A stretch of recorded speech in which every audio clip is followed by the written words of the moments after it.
Non-stop Vikings talk. It's Purple Daily on Score North and ScoreNorth.com. Straight cash, homie. It's a State of the Offense Thursday here on Purple Daily, daily Vikings entertainment, where we just want the Vikings to win a Super Bowl before we die.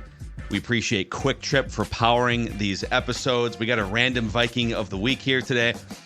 This is a really anticipated game, I feel like, on Sunday, right? It was like last week was kind of, okay, Jaron Hall, what's he going to look like? And now that we've seen Joshua Dobbs on basically no practice, no nothing, do what he did on Sunday, I can feel just people want it to be Sunday so we can see what does this thing look like again here with Kevin O'Connell helping the pilot land the plane last week. So I don't know about you guys. I am really excited to see what this thing looks like with a full week of preparation again. Well, yeah, and it was such a great story, right? Like the coach leads the quarterback, but the quarterback brings the that's about as organic of Viking story, I believe, as we've had in a long time. Yeah. And if you watch Josh Dobbs' press conference on Wednesday, this guy is impossible not to like. Like, it's just, and I might be falling for it, but I don't think I am. There seems to be zero act there. Like, he just seems to be this genuinely really positive guy that's struggled to stick. Like, he's not had a career where it's like one starting job to the next starting. Like, he's struggled to stick, but his unrelenting positivity and the fact that he's staying across from TCO in the hotel right now and is currently trying to live out of a suitcase and stuff. It's just a good story. It's Is a that hell where of a he's story. going to stay probably for the next 2 months? He's just going to stay. He says he might look for a place with a day off or something, but he also said got to work on Tuesdays. Interesting. Yeah. I told you guys like a few months back that I sleep talk in my sleep. It's a normal thing. Yeah. And apparently this week I have been sleep talking about football games and receivers not getting in bounds. Apparently in the middle of the night the other night, my fiance told me, I was just screaming out, "Hey, his feet were in bounds. Feet were in bounds. Feet were out of bounds." And I have been talking about football, like play by play of situations in my sleep. And every time she has said she has tried to grab her phone to record this, I then roll over and then I stop doing the sleep talking. Wow. But apparently I'm sleep talking of situations of toe tapping and other football-y. The Jordan Addison catch. I mean, you're like Exactly replaying the Jordan Addison catch. That's what I thought of. Yeah. It's the weirdest thing. She needs That's to get important video stuff. of this so that we can play this back on Purple Daily. And I will gladly play it back. Like, I have no Blue shame. Blue 42. Blue 42. 42. Wide 80. Wide. Kill. Can. It's important stuff. Toe tapping. It's important stuff. That's awesome. Yeah, we need to tell her to be she should just stay up all night staring Does at she you not while you sleep sleep to soundly? make sure. Well, with my, sleep talking, snoring, and just in general, just spoiler alert, I'm a terrible person to sleep next to. Just getting that out there. She might right want to now. grab the No. couch. No. Just Is that what you do? You tell your wife to grab the couch Grab if the you're couch, snoring? yeah. Is that Dude, how that I've been works? Or married do you? to- I think maybe Declan might want to grab the couch if he's the one that's snoring and sleep talking. I love Judd's logic. I'm grab the snoring, couch. sleep talking, being loud, so that's your problem. You Oh, grab no, the no, couch. no, no. Let's I grab don't- some no, pine no. rub. Dawn snores way more than me. I snore a little bit, but not much. But I'm going to tell you, 30 years of wedded bliss, you do what you got to do to get sleep. Sleep's incredibly important. By kicking your wife to the I'm a couch. big Yes. sleeper myself. Before we get into the state of the offense categories, a shout out to our friends at Federated, which was just named recently one of the 10 best employers in Minnesota by Forbes. So not only is it a great place to work, it's a great place to work with if you are a business owner. Face-to-face, eye-to-eye relationship. It's one of the many things that makes Federated stand out in the insurance industry. Federated's corporate culture is grounded in equity, integrity, teamwork, and respect. It's like having a great offensive line for your business. They believe in culture building, just like our favorite football team apparently does. Find out more information at federatedinsurance.com, where it's our business to protect yours. Let's start with just the overall sort of snapshot of the Vikings offense here. Where does the Vikings offense rank in some important categories? They are 7th in yards per play. They were 3rd at one point or 4th. Now they're kind of like last week. Their yards per play total was a little bit less than it was in the previous few weeks. So 7th in yards per play. They dropped a slot or two. 13th in points per game. They jumped up in points per game because they scored a season high 31 points last week. 10th in expected points added, which is an analytical, all-encompassing statistic. And then DVOA, another from the analytical bin, they're 16th. So 7th in yards per play, 13th in scoring, 10th in EPA, 16th in DVOA. So top half of the league offense. With Kirk Cousins, they were moving the ball at like yardage-wise at like a top 5 clip. We'll see where that falls now that he is out for the season. And now I think, so we've been doing state of Kirk Cousins. Let's also do state of Joshua Dobbs. Where does Joshua Dobbs rank in some key categories? All right. Okay. It's not nearly as good as Kirk. So I'll keep updating Kirk as guys fall above and below him because he did put up a half season's worth of productivity. So passer rating, Kirk Cousins, 3rd. Joshua Dobbs, 23rd. This is including his Cardinals games, obviously. Right. QBR, Kirk Cousins, 10th. Joshua Dobbs, 18th. PFF grade, Kirk Cousins, 6th. Joshua Dobbs, 26th. And expected points added, Kirk Cousins, 7th. Joshua Dobbs, 29th. So we'll see. It'll be interesting after a few games of sample. Is Joshua Dobbs, did he just have a fun Sunday against the Falcons and ran a couple touchdowns in? Or is he really the 25th quarterback in the NFL like he was with the Cardinals? I don't think he's at all on Kirk's level, but it'll be interesting to see where he falls with a better car, with a better head coach, communication, all that stuff. Yeah, so what I think is going to be the difference here from him being probably near the bottom of the pack as a Cardinal and not being great now, but being improved, and where the test comes to me is O'Connell, right? Like, that's the thing, because it's like the Cardinals are the Cardinals. They strike me as just a complete hot mess. And the Vikings, I'm not saying that the Vikings are perfect, but I do think the Vikings are going to have more answers to the test for Dobbs than the Cardinals did.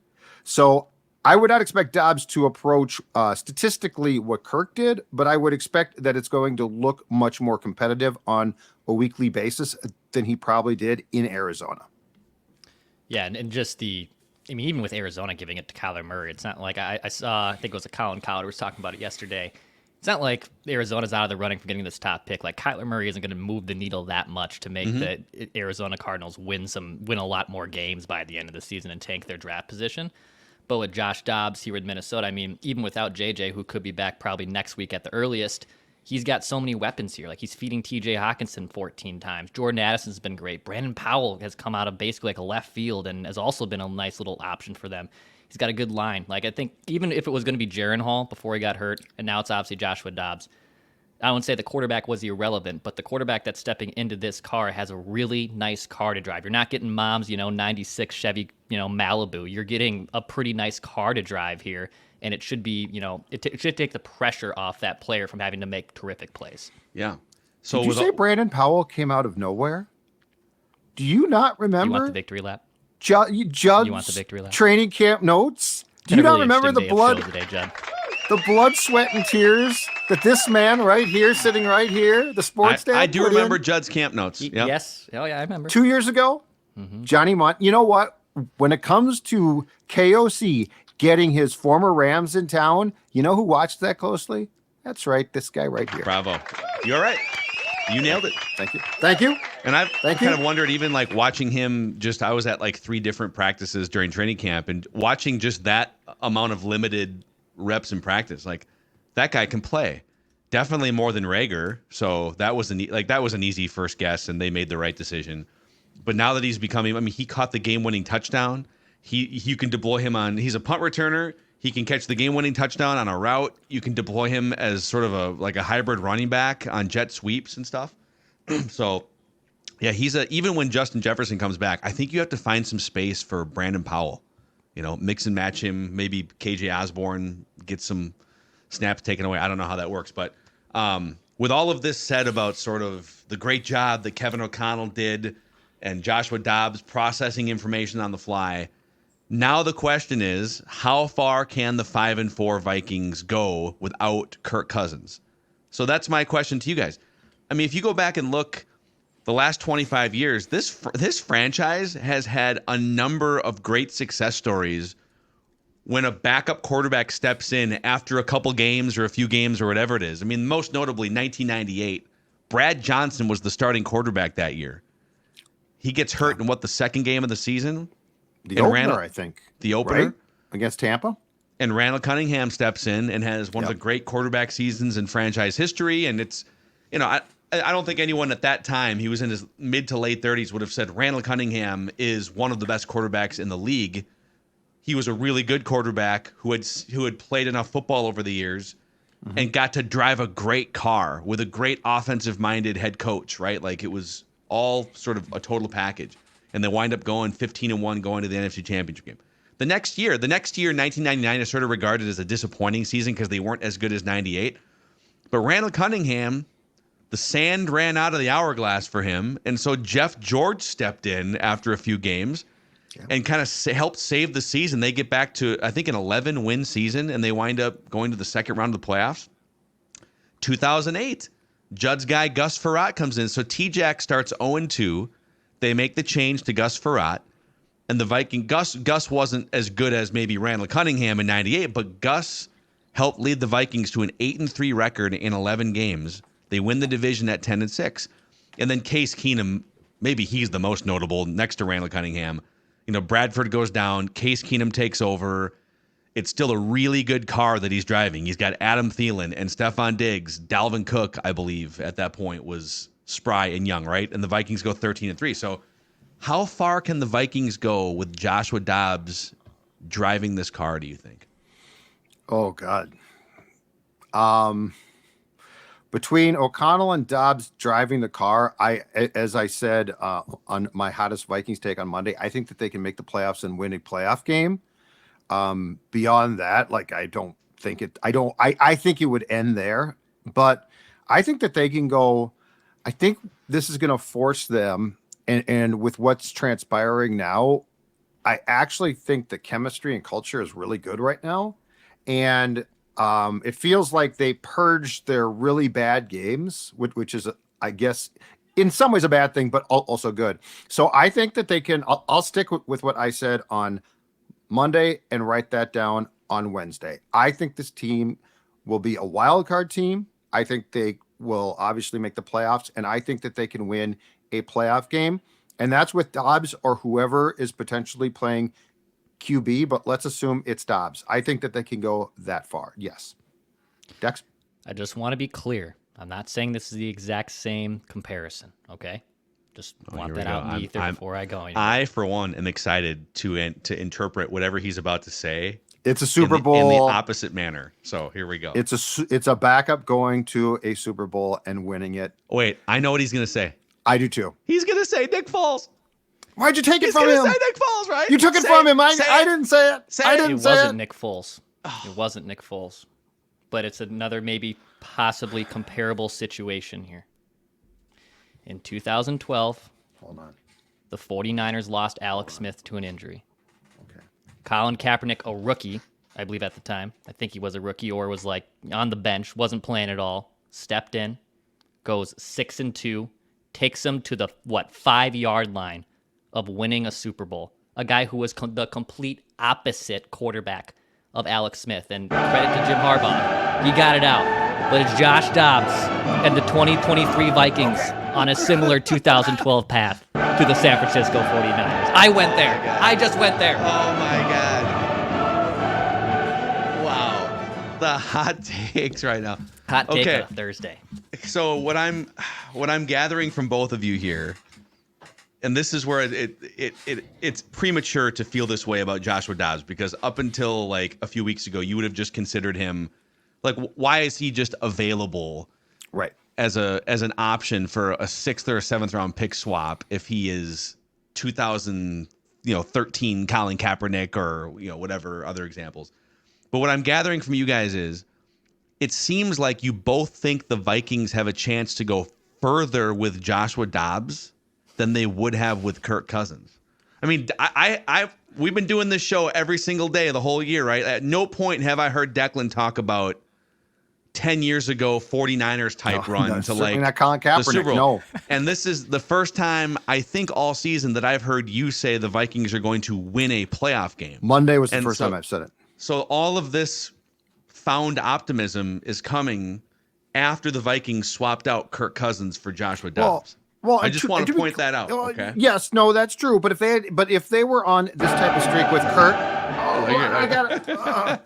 All right. If they were on this type of streak with Kirk, and the momentum continued, well, they were. I probably would say right. But I'm saying is I could see myself feeling the same way. All I'm saying, in my opinion, and this is unquantifiable, okay?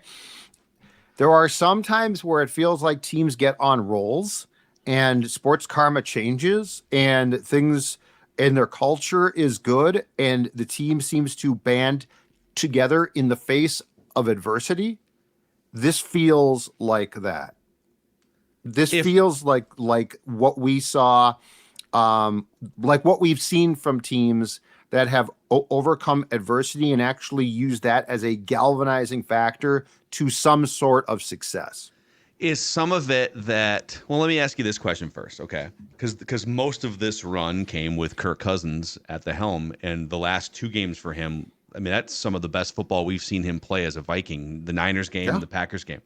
Absolutely. Let's say he doesn't tear his Achilles. They go on to beat the Packers handily the way that they were going to, and then the Vikings with Kirk Cousins go into Atlanta, and they win by the exact same score, the exact same game flow. It's they win a game. They're kind of trailing, couple weird turnovers. Let's say even Kirk has a couple weird turnovers or something, but they come flying back in the fourth quarter, and Kirk Cousins leads them on the first fourth quarter comeback of the season, and they win that game 31-28, and they're 5-4, and Kirk is fully healthy going into the Saints game. Mm-hmm. Would you guys? I'm just curious. I'm not poking at you. I'm just curious. Like, would you have the same opinions about how far they can go today, right now? Personally, no, because of this. I feel like the Kirk thing, and I'm actually going to spin this into a positive. I feel like the Kirk injury is bringing the team closer. I feel like the Kirk. Okay. So like I think that they really like Kirk, and I don't think that this is a negative about Kirk, but it felt like what they overcame on Sunday was special in part because they didn't have Kirk.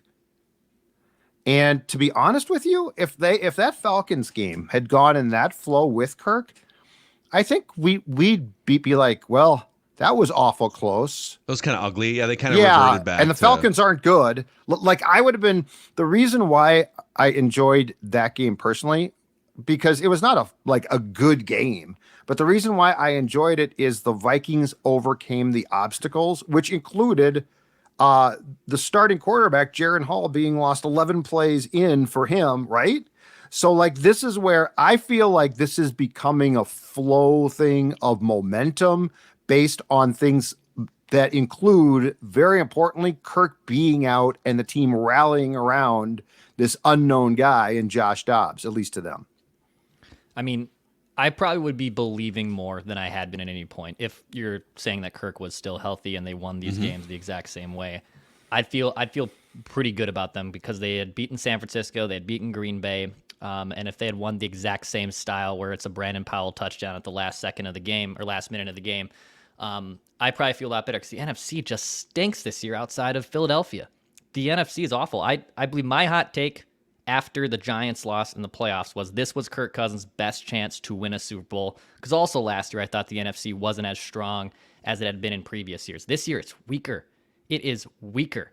I mean, outside of Philadelphia, and look, if you have to go to Philly in a playoff game, good luck. Any team that has to play Philly in Philadelphia in the NFC playoffs this year is going to have a tough time. But the rest of that field to me is so wide open that maybe the path again has kind of opened back up where, hey, you actually have a chance here because of how weak the NFC is. You can actually have a pretty good path to a Super Bowl. Yeah.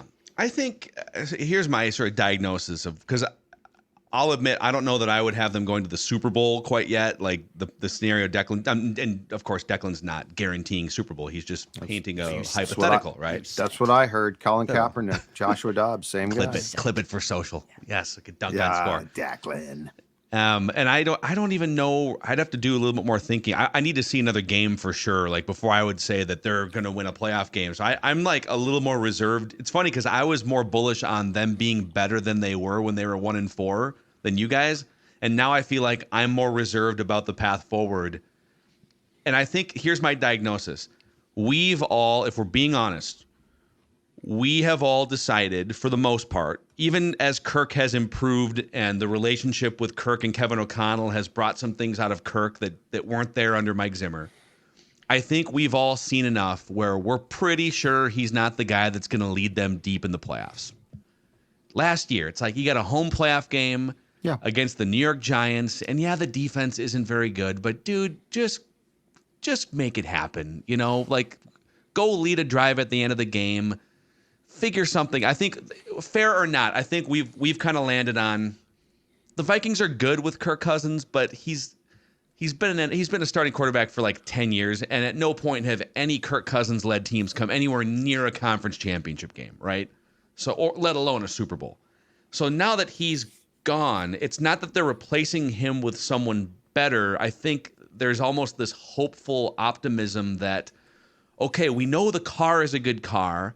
We had questions about how far that driver, albeit a good driver, could take the car. Now we're like projecting the best version of Joshua Dobbs on the rest of the season, when in reality, Joshua Dobbs probably isn't the driver that you're going to be latching on to long term. Like we are projecting the best version of Joshua Dobbs. That's what we're doing here. Yep. When we say, Colin Kaepernick, or when we say they're going to win a road playoff game in the first round. Well, I'm also projecting the best puppeteer of Dobbs, which is O'Connell.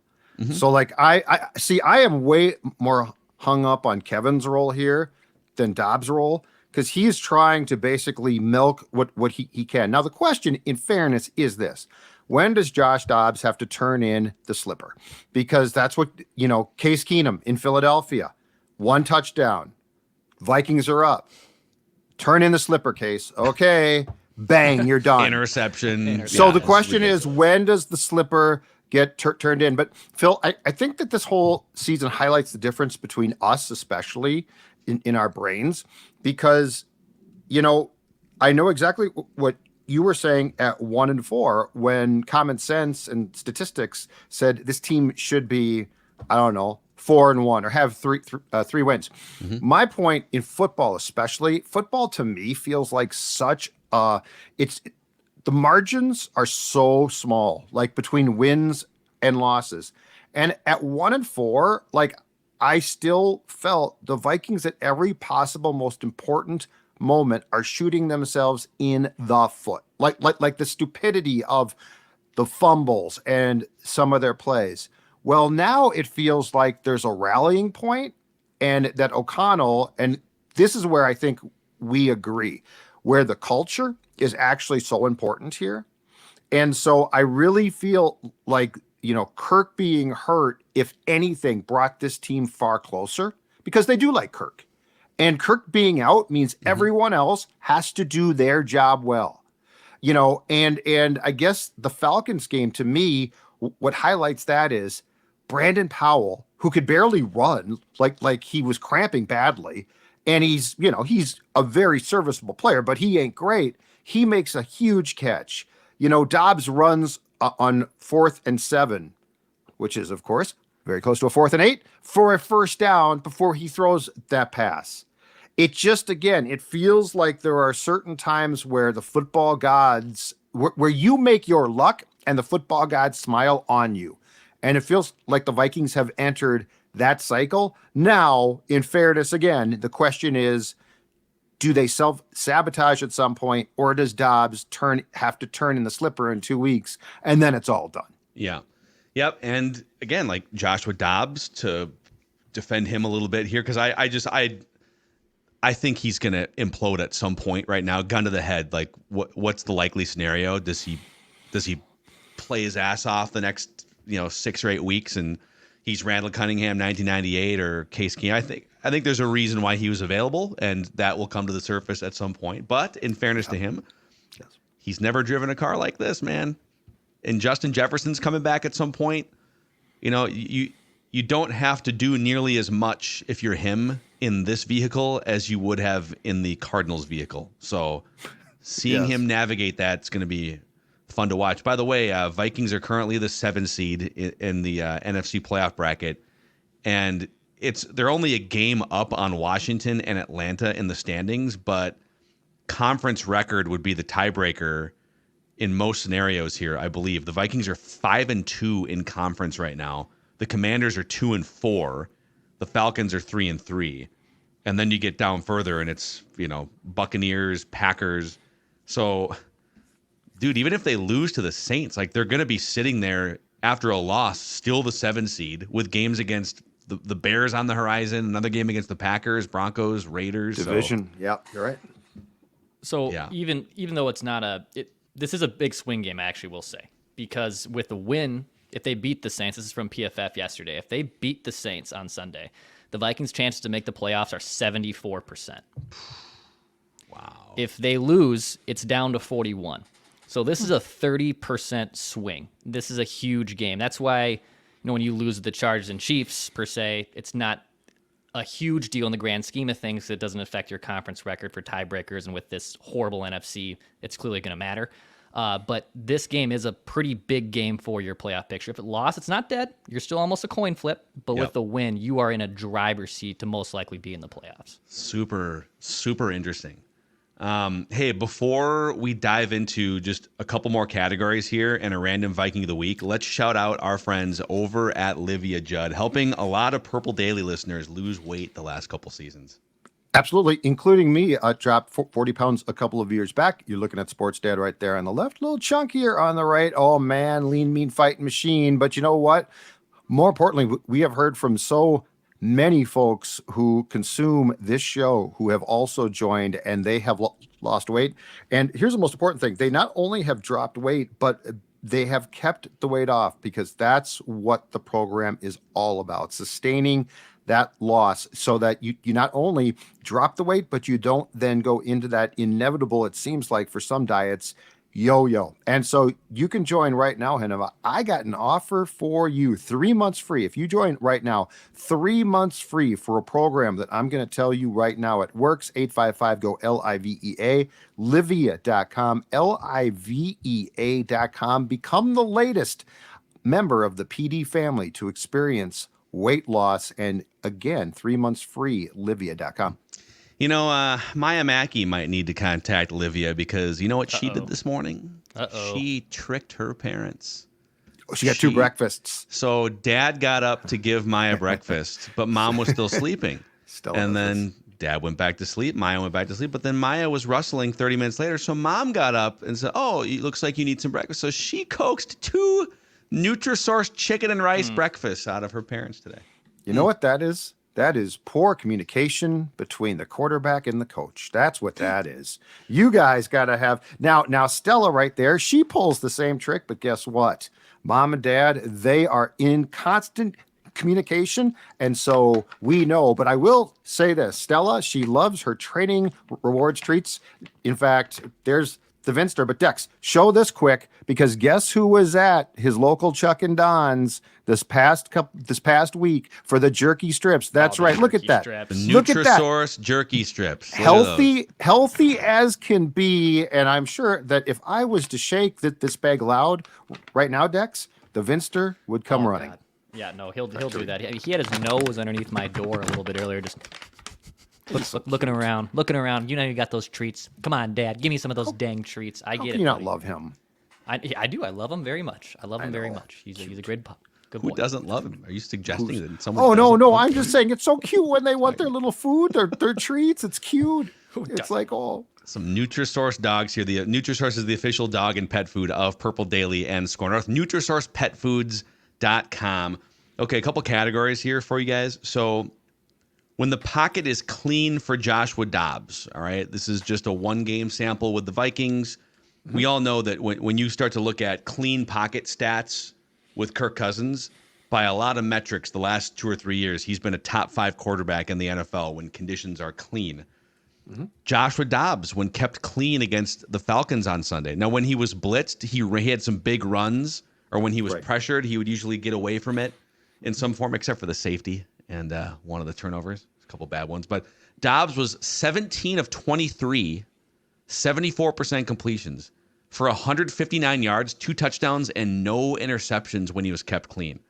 So I think the hope would be going forward, even though you're not dealing with, like a top 10 to 12 currently ranked quarterback like you had in Kirk Cousins, you got Joshua Dobbs, been kind of a journeyman, that if you can keep playing well up front like they have for most of the season, that he can give you some of these performances where, hey, when he's clean, 70, 75% completions, some touchdowns, no turnovers. But then when the pressure cranks up, if he can avoid fumbling and taking safeties and use his legs to open up opportunities, right? It's intriguing. So how often can they keep him clean? And then how often can he just make a play with his legs when, the protection breaks down? And then one other thing too, just to note, that I believe this is really the first time in Kevin O'Connell's career as a backup quarterback or as a coach that he's ever worked with a true mobile quarterback. There's a couple couple examples that might negate that. But as I was going through this morning, just out of curiosity, so as a player, starting in 2008, I think was his first year in the NFL. Yep. The quarterbacks that he was in the room with that were starting for the teams he was playing for were Tom Brady, Matt Castle, Mark Sanchez, and then he was with the Lions for an offseason, Matthew Stafford. None of those guys are mobile. Right. As a coach, he had Stafford again, obviously, Kirk Cousins, Josh McCown, Alex Smith, Colt McCoy, Dwayne Haskins, not a runner, Case Keenum, mobile, but not you're not running like RPOs and stuff with Case Keenum, right? Yep. Or read options, I should say. He had Johnny Manziel for 6 games in Cleveland, who was sort of mobile, but never studied the playbook, and I wouldn't count him as... Was totally checked out. Yeah. 3 games of Josh Johnson in Washington, who could move a little bit. In 2016, he was a special projects coach with the 49ers, and Colin Kaepernick, I think that was his last full season with the Niners. They were 1-10 in the games Kaepernick played. He was not the peak version of Kaepernick. But that was the only example I could find is 2016 special projects coach. He wasn't a quarterback's coach, a coordinator, or a head coach. He wasn't in the room as a backup quarterback. Right. So this is kind of uncharted territory for him in a room with a mobile quarterback on a weekly basis. Interesting.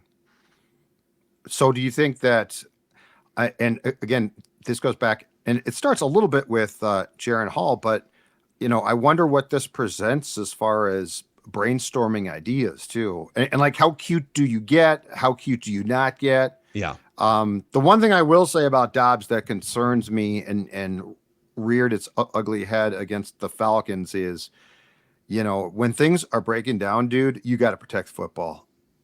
Don't be trying to make a cute play. Don't be trying to, if you're going to get sacked, if you're in the grasp, accept the sack, or if nothing else, try to escape, but don't just try to loft the ball up. You need to secure the football. Yeah, those turnovers were they were concerning because they showed a level of panic that I just don't want to see. Yeah.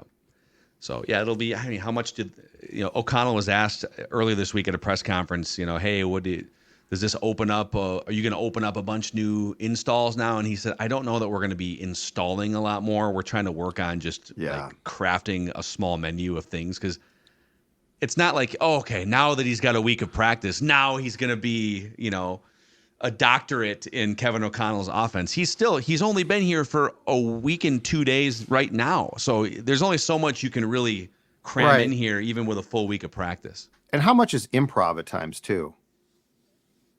A lot. Yeah. So I don't think that I guess my question, and I don't know the answer, would be this. Do you have plays in your playbook that aren't designed for your quarterback, and so you don't use them, but now you possibly could, if that makes sense? So does O'Connell have a menu, and it might be a very small one, but of plays that aren't Kirk type plays, but they're still in there? I'm sure like for that Jaron Hall, for he could- instance. I'm sure he could craft them. I mean, there was I think there was one play in particular. We broke it down with Boone. It was the short touchdown pass to Alexander Madison, where it was kind of a play action where the offensive line all moves left, like it's a zone run to the left. And then Madison takes the fake handoff and darts immediately out to the right and gets across the face of the edge and the linebacker. And so now, that's right. Oh, you said the face. And Across the face. Yep. Boom. I love that phrase. And what you notice on that play is it's a play you could run with Kirk. It's just like a play action boot to the right. But the linebacker dropped back into coverage, and it would have been a much tougher throw to like lob it over that guy's head and hit Madison before. I mean, Kirk probably makes the play. But if you can use your legs, what happened was Dobbs used his legs to just sprint out past the hash mark, but over by the number, I'm pretty sure. He cut the angle off and just made a direct throw to Madison because he's fast enough to get out that far. Right. So there's certain plays I think that you would run with Kirk, but Joshua Dobbs would be able to get out to the edge a little bit faster or make something happen quicker in that regard. But then again, there's other plays where Kirk's going to throw a dart to somebody because he's one of the most accurate quarterbacks in the NFL. So there's some stuff you might take out. And then one more category for you here before we get to Random Viking of the Week. What should the Vikings running back situation look like now? It's kind of an open-ended question. Alexander Madison. Here's where he ranks in some running back categories out of 63 qualified running backs, okay? So 63 qualified running backs in the NFL. Yeah. PFF grade, 55th. Yards per carry, 44th. 3.5 yards per carry this year for him. It's a career low. Yards after contact per attempt, 48th. PFF receiving grade among running backs. So how are you as a pass catcher in the passing game? 58th out of 63. PFF pass protection grade as a blitz picker-upper or whatever, 29th out of 63. Elusive rating. PFF has something called elusive rating, 48th out of 63. And Cam Akers is out for the season. Yeah. And Ty Chandler is supposed to play, but we don't know how much. But I think you've got to try him. You do. Like the one thing is, Dobbs is going to help give you definitely a more effective ground game as he proved against the Falcons. But you've got to be able to establish your backs a little bit. I'm not asking for a lot here, but unfortunately, Madison is giving you, aside from his 2 catches on Sunday, almost nothing. So I feel like you have to establish something on the ground, and the Vikings are just scuffling so hard to, come close to doing that consistently with their actual running backs. Yep. And we're probably, I think it's wishful thinking too with Ty Chandler to make him out to be the solution for all this. Because if he was, the Vikings aren't oblivious to this with Alexander Madison. If they had a ready-made solution, he'd be getting more than 1, 2, or 0 carries in some of these games. So maybe some of it's he doesn't see the holes in the zone, running plays. Maybe he is so untrustworthy on passing plays that they just can't even. But with a mobile quarterback, maybe it's less important to make sure that your running back is 100% picking up the right free running linebacker because Joshua Dobbs can just scoot out of the way. So we'll see. So all right, there's your state of the offense categories here on this state of the offense Thursday. It's time now for a Random Viking of the Week on Purple Daily. Gentlemen, presented in part by our friends over at Surly Brewing Company. Judd, the NASCAR, is rocking his Surly hooded sweatshirt here. That Before I Die lager. Got a Surly can. How about taking that, the country by storm. We call it product placement, and it's so important when you believe in the product. And I'm going to tell you right now, there's no product I believe more in than Surly Brewing and the Before I Die beer. A few weeks ago we thought, well, Before I Die, it's great, but I mean, we're drinking to 2024, 2025. Guess what's back? Your favorite football team. And that means that as you're sipping Before I Die on the couch watching the Saints and Vikings on Sunday, you're doing it with an eye towards Joshua Dobbs leading your team, as Declan just promised, all the way to a Super Bowl championship. Make sure that if you are enjoying a beverage, though, it is a Surly Furious Logic Bomb. Multi-packs are delicious. And, of course, Before I Die, Surly Brewing. Sorry, my microphone was off. Let's shout out our friends at 3 Jack as well in the I'm not North going to. Loop, Declan. I'm in no position to criticize anyone for that. Actually, our friend Lucy at 3 Jack just sent me a nice little message here. It's some new notes, some new things happening at 3 Jack. So obviously, we got company holiday season. You know, it's coming up here. And whether you have a group of, let's say it's a dozen, or even up to 200 plus people, 3 Jack in the North Loop can host you guys there. And golf skills not required. I have golf skills, quote unquote, okay? And let me tell you, those skills are not required at 3 Jack either. And also, they're running our gift card promotion. So you purchase a $100 gift card from our friends at 3 Jack in person, you also get $20 for free. So a lot of great stuff happening at 3 Jack. With golf season, you know, kind of winding down too. If you still want to get your swings in, if you're itching like me and you have to put the clubs in the closet because you can't keep them outside anymore, well, at least I can go to my friends at 3 Jack in the North Loop. I can book a simulator bay. Plenty of things happening and upcoming at the holiday season. Go to 3jack.com to learn more. All right, gentlemen, it's a Random Viking of the week. Judd has the Random Viking this week. I'm on a 3-game winning streak. Robert Ferguson, Paul Ettinger, and Mike Wallace. Before that, it was Judd on a 4-game winning streak with Sean Hill, Seatric Faison, Carl Eller, and Dwayne Clemens. Declan still winless since the Hank Basket controversy from a couple months ago here. I feel like I jinxed him. It jinxed him. There was so much consternation about it, too. I was so upset. Yeah, we had to take it to the Wouldn't talk to Declan Supreme for weeks. Court of Purple Daily, Lawyer Chase. Yeah. So all time, Judd has 61 victories, Declan 29, I have 16. In the new era where all three of us compete and loser is out, gives the clues the next week, Judd has 9 wins, I have 8, and Declan has 3. So Judd will throw out a series of clues. We get up to 3 strikes each. If we hit that 3rd strike, the other person wins on the spot. So be aggressive at your own risk. You guys ready? Yes. And we're off. This former Viking is from Detroit, Michigan. Hails from the great city, the Motor City of Detroit. We're going to be control F4ing here. Okay.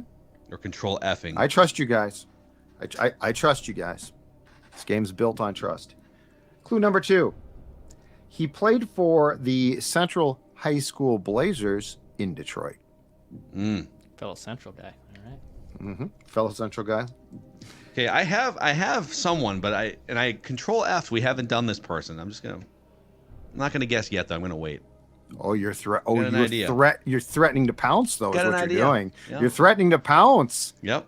Declan, shots have been fired. Maybe I'll let Across the Declan bow. just kind of guess himself out of this one. We'll see. Okay.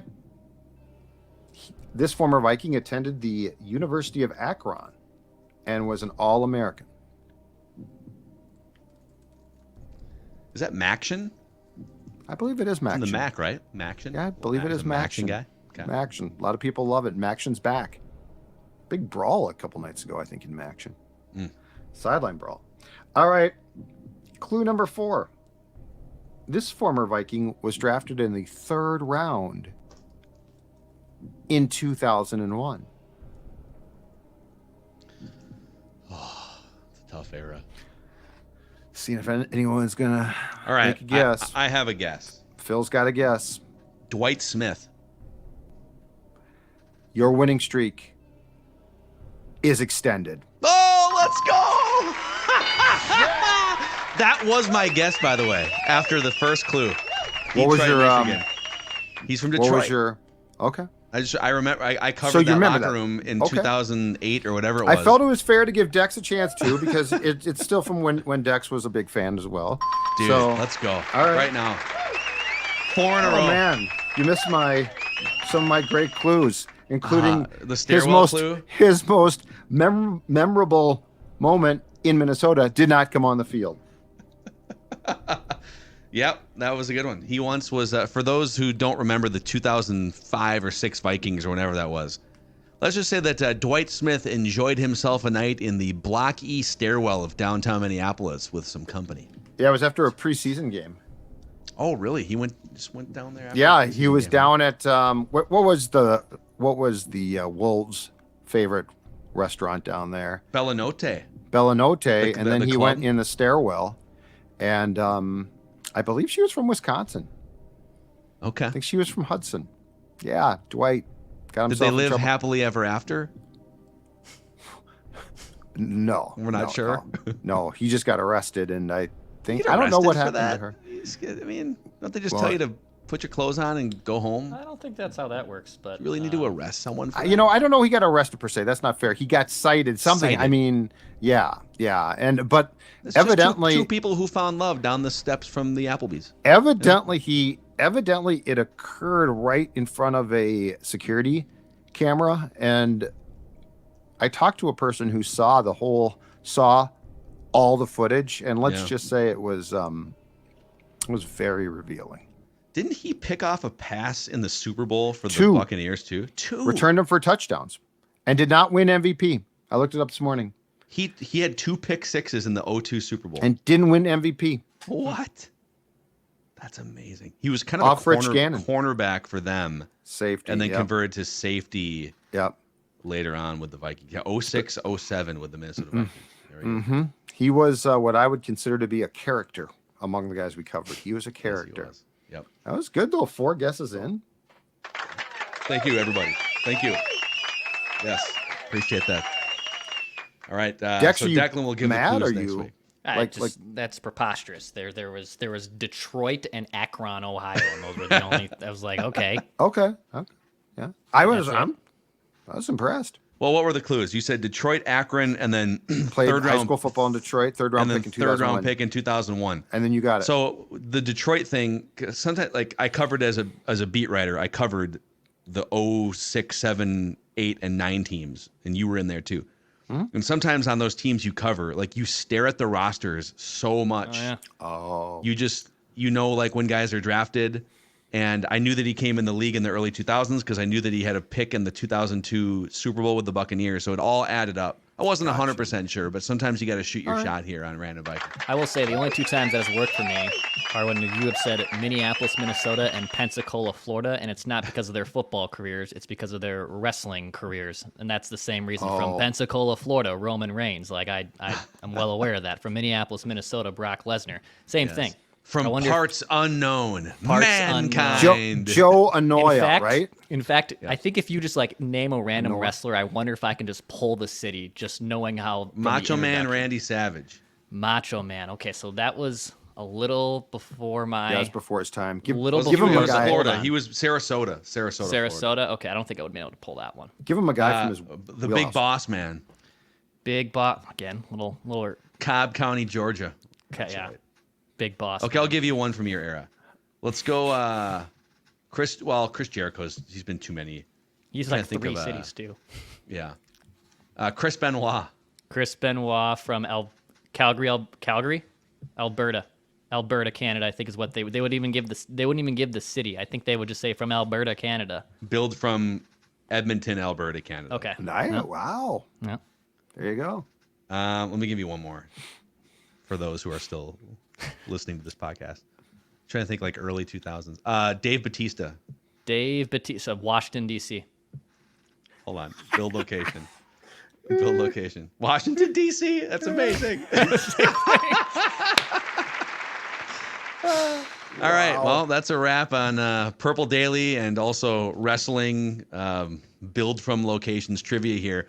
Appreciate you guys hanging out with us and for making this one of the most highly consumed football podcasts for some reason in all of America. We'll see you guys for a Feedback Friday just after 10 o'clock a.m. Central Time tomorrow.